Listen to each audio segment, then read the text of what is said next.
नमस्कार दोस्तों, मैं हूं आपका दोस्त, आपका होस्ट प्रवीण कोमल और आप देख रहे हैं खबर संसार। खबर संसार में आज हम चाइना के साथ जो क्लैश हुआ है उसके बारे में बात करेंगे। उसके बाद क्या हालात हैं, क्या स्थिति है। सबसे पहले नज़र दौड़ाते हैं पूर्वी लद्दाख में LAC के साथ सटी सामरिक दृष्टि से महत्वपूर्ण गलवान घाटी के बारे में। पूर्वी लद्दाख में वास्तविक नियंत्रण रेखा LAC के साथ सटी सामरिक दृष्टि से महत्वपूर्ण गलवान घाटी में भारतीय सेना ने गलवान रिवर पर 60 मीटर लंबा लोहे का पुल तैयार कर लिया है, धातु का। चीन को इसी पुल पर सबसे ज्यादा आपत्ति थी, लेकिन भारतीय सेना ने इसे तैयार कर लिया है। भारतीय सेना ने इससे पहले गलवान घाटी पर कब्जा करने के चीनी सैनिकों के मंसूबे को नाकाम किया था। इस पुल के निर्माण से भारतीय सेना को दौलत बेग ओल्डी DBO और काराकोरम तक तेजी से पहुंचने में मदद मिलेगी। दोस्तों, पुल के बनने से LAC के अंतिम छोर तक सैनिकों व सैन्य साजो सामान की आवाजाही भी आसान हो गई है। यह पुल वीरवार को ही बनकर तैयार हुआ था। यह 4 स्पैन पुल है दोस्तों, जो श्योक व गलबन दरिया के संगम से करीब 3 किलोमीटर पूर्व में है। पहले इस नाले पर एक लकड़ी का पुल था। लकड़ी के पुल से सैन्य वाहनों व साजो सामान को पार करना बहुत मुश्किल होता था और चीन की शुरू से ही गलवान घाटी पर नजर रही है। इस घाटी में अगर चीन का कब्जा हो जाता है तो भारतीय सेना का दौलत बेग ओल्डी एयरफील्ड और काराकोरम दर्रे तक पहुंचना बहुत मुश्किल हो जाता। यह सिल्क रूट का भी हिस्सा है, आपको पता ही होगा। इस घाटी पर चीन के कब्जे का मतलब चीन द्वारा पूरे पूर्वी लद्दाख में नाकेबंदी। दौलत बेग ओल्डी के लिए सड़क भी इसी रास्ते से निकलती है और काराकोरम का रास्ता भी यही है। सोमवार की रात को जिस पॉइंट 14 पर चीनी सेना ने कब्जा करने का प्रयास किया था, उसके पीछे उसका इरादा यही था। पॉइंट 14 पर चीनी सैनिकों की मौजूदगी के चलते सड़क के रास्ते से भारतीय जवानों का निकलना मुश्किल हो जाता। वह एक तरह से हमारा संपर्क काटने के मूड में थे, लेकिन भारतीय जवानों ने उनके इरादों पर पानी फेर दिया और जामे शहादत पीना पसंद किया। हम उनको सैल्यूट करते हैं। दोस्तों, पॉइंट 14 पर हुए संघर्ष के 2 दिन बाद ही गलवान घाटी के नाले पर पुल का तैयार होना एक बहुत बड़ी उपलब्धि है।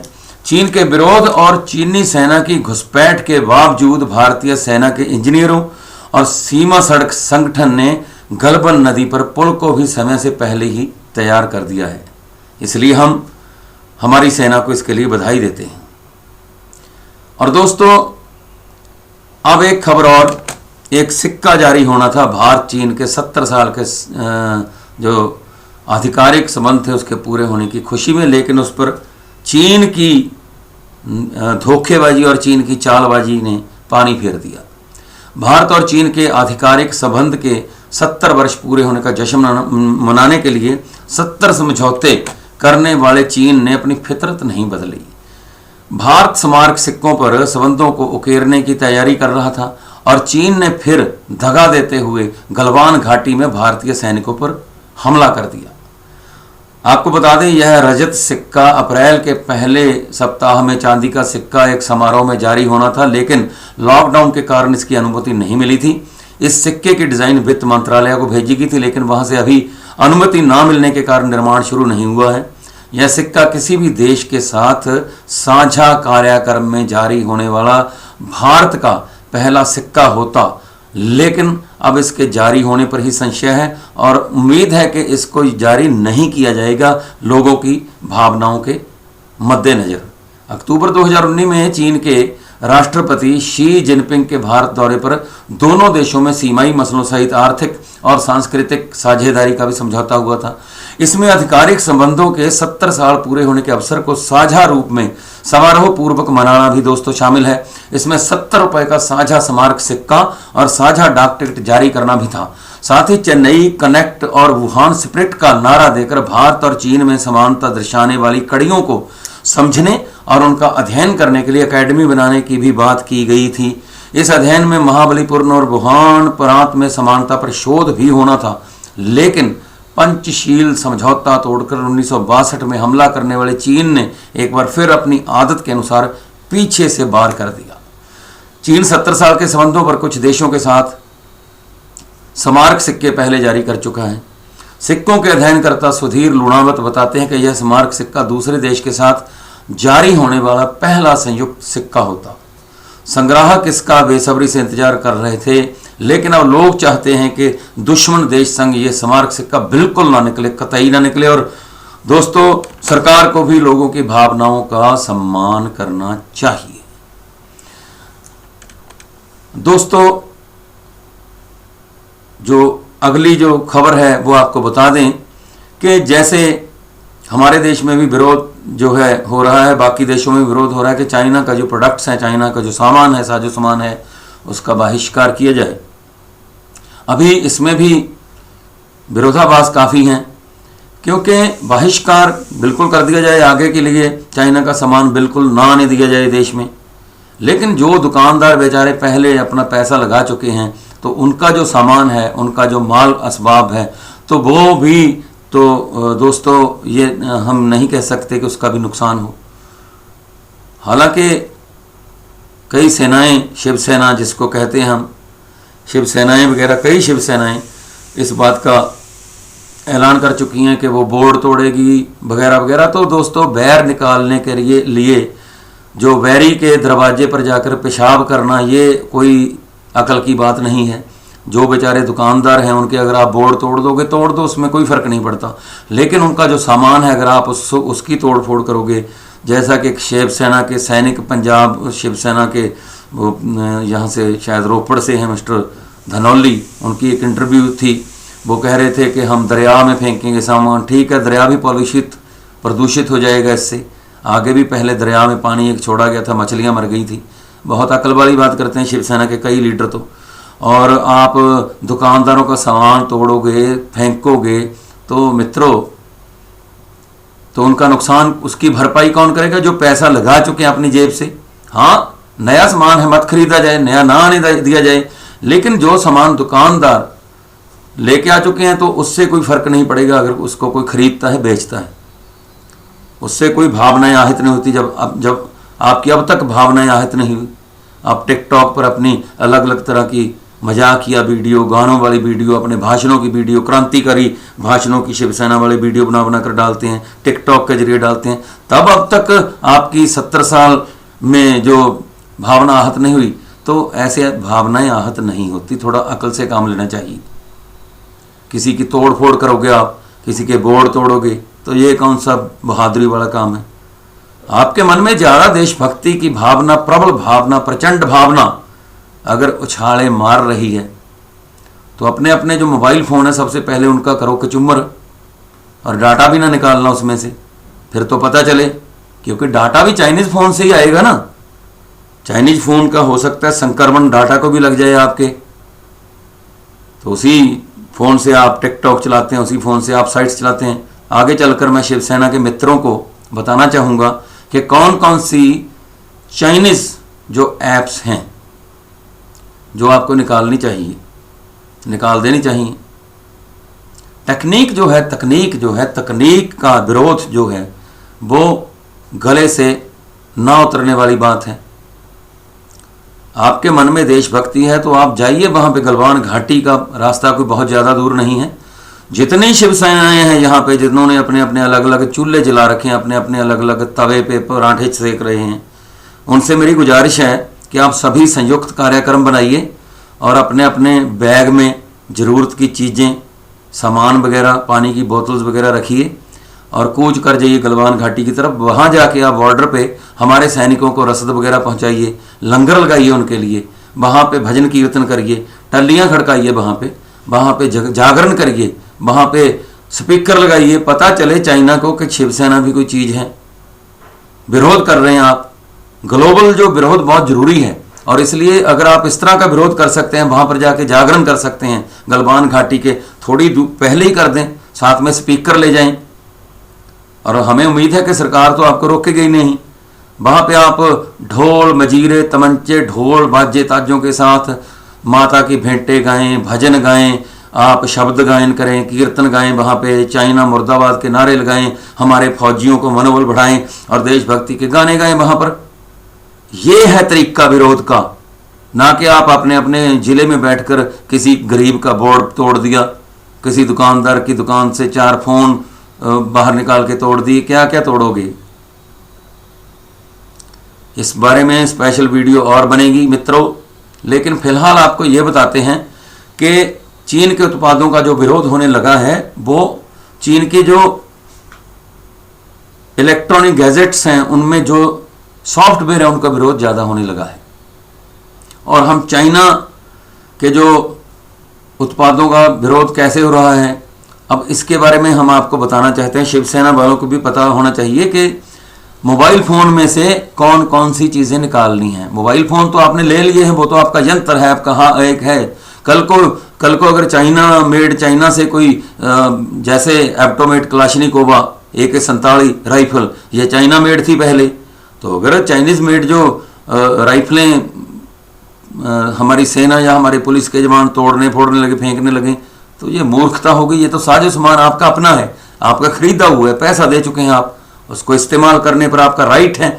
लेकिन ऐसी ऐप्स जो हैं जिससे आपकी सुरक्षा को, निजी सुरक्षा को खतरा हो सकता है, सिक्योरिटी को खतरा हो सकता है, और जो ऐप्स आपका समय बर्बाद करती हैं, दिमाग खराब करती हैं, आपके दिमाग को उसने एक तालों में हम कह सकते हैं बंद कर लिया है, अंतर्मुखी बना दिया है, एक दायरे में रह गए हैं हम कुएं के मेंढक की तरह। तो उसका हम बताते हैं कि उत्तर प्रदेश पुलिस ने इसके खिलाफ कमर कस ली है, बड़ा अभियान छेड़ा है। यूपी पुलिस ने मित्रों आपको बता दें कि जो तनाव चल रहा है, इस तनाव के बीच स्पेशल टास्क फोर्स STF ने, उत्तर प्रदेश की ने, चाइना के 52 ऐप्स के प्रयोग पर प्रतिबंध लगा दिया है।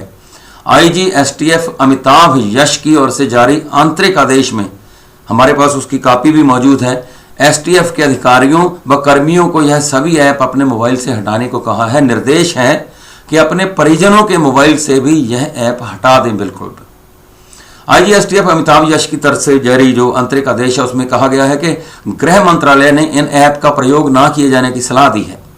इस ऐप के जरिए मोबाइल से व्यक्तिगत व निजी डेटा चुराए जाने की आशंका जताई गई है। इससे पूर्व STF एक अन्य ऐप जूम के प्रयोग पर भी प्रतिबंध लगा चुका है। इस तरह STF ने अब तक कुल 53 ऐप्स का प्रयोग प्रतिबंधित किया है, 53।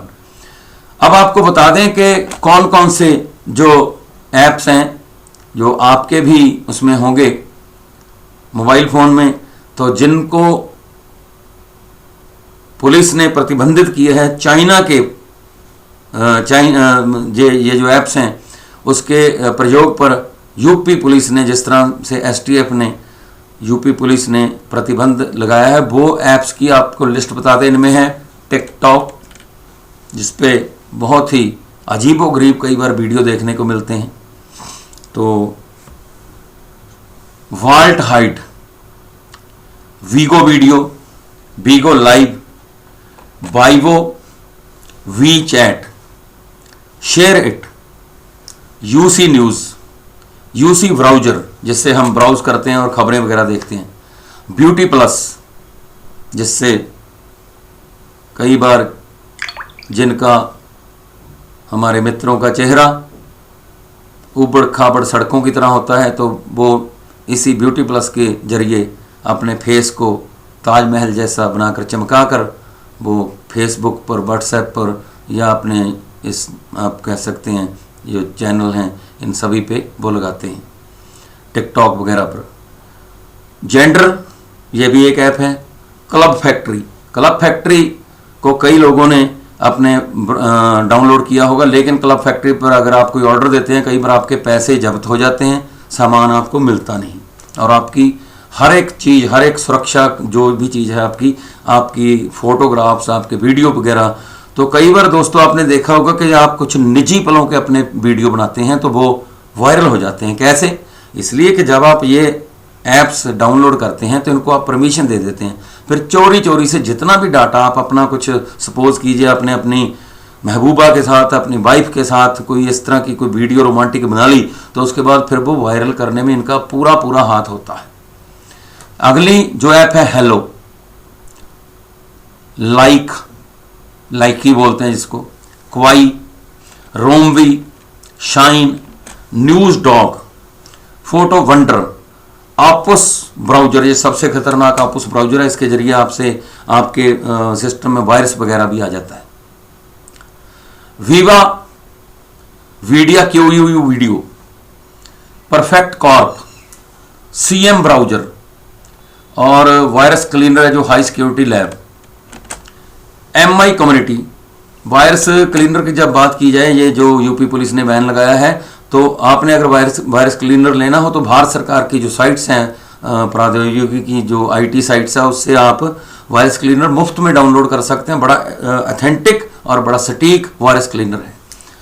अगली जो ऐप है Mi Community, DU Recorder, YouCam Makeup, Mi Store, 360 Security, DU Battery Saver, DU Browser, DU Cleaner, DU Privacy, Clean Master Cheetah, Cache Clear, DU Apps Studio, Baidu Translate, Baidu Map, Wonder Camera, ES File Explorer, Q International, Q Launcher, Q Security Center, Q Player, Q Music, Q Mail, Q News Feed, WeSync, Selfie City, Clash of Kings, Mail Master, Mi Video, Call Xiaomi व parallel space.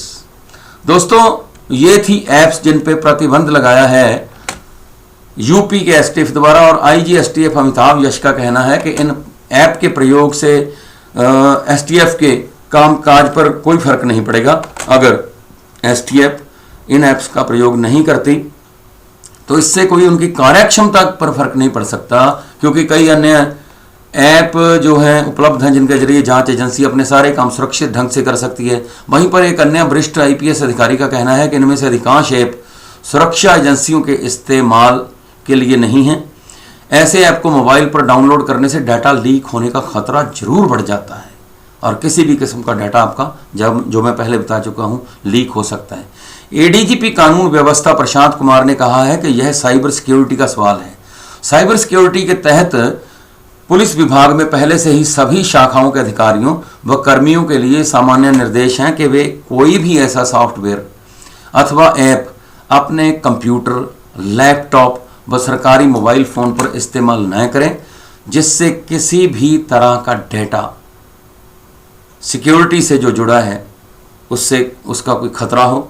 कोई भी आपका data चोरी करके उसमें सेंध लगा के और देश की पुलिस की सुरक्षा से जुड़ी हुई संवेदनशील जो सूचनाएं हैं उनमें सेंध लगाकर उनको चुरा ना सके। सो दोस्तों, उम्मीद है कि आज के इस बुलेटिन से आपकी जानकारी में काफ़ी बढ़ोतरी हुई होगी। सो अगर आपको बुलेटिन पसंद आया हो, खबर पसंद आई हो, हमारे प्रोग्राम पसंद आते हो, तो आपसे गुजारिश है कि कृपया अपने मित्रों को, अपने साथियों को कहिए कि हमारा ये चैनल सब्सक्राइब जरूर करें। जिन मित्रों ने चैनल सब्सक्राइब किया है उनका हाथ जोड़कर अभिवादन, बहुत बहुत स्वागत आपका, नमस्कार, धन्यवाद। जिन्होंने नहीं किया उनसे गुजारिश है कि प्लीज़ आप अपने चैनल को सब्सक्राइब जरूर करें, ताकि आपको सूचनाएं हम इस तरह की फ़ायदेमंद आपको देते रहें। और साथ ही साथ दोस्तों, बेल आइकन का बटन भी दबाएं ताकि आपको नए नए नोटिफिकेशन मिलते रहें। सो दोस्तों, देखते रहिए आपका अपना चैनल और जुड़े रहिए लगातार हमारे साथ। नमस्कार, जय हिंद, सत श्री अकाल, वंदे मातरम।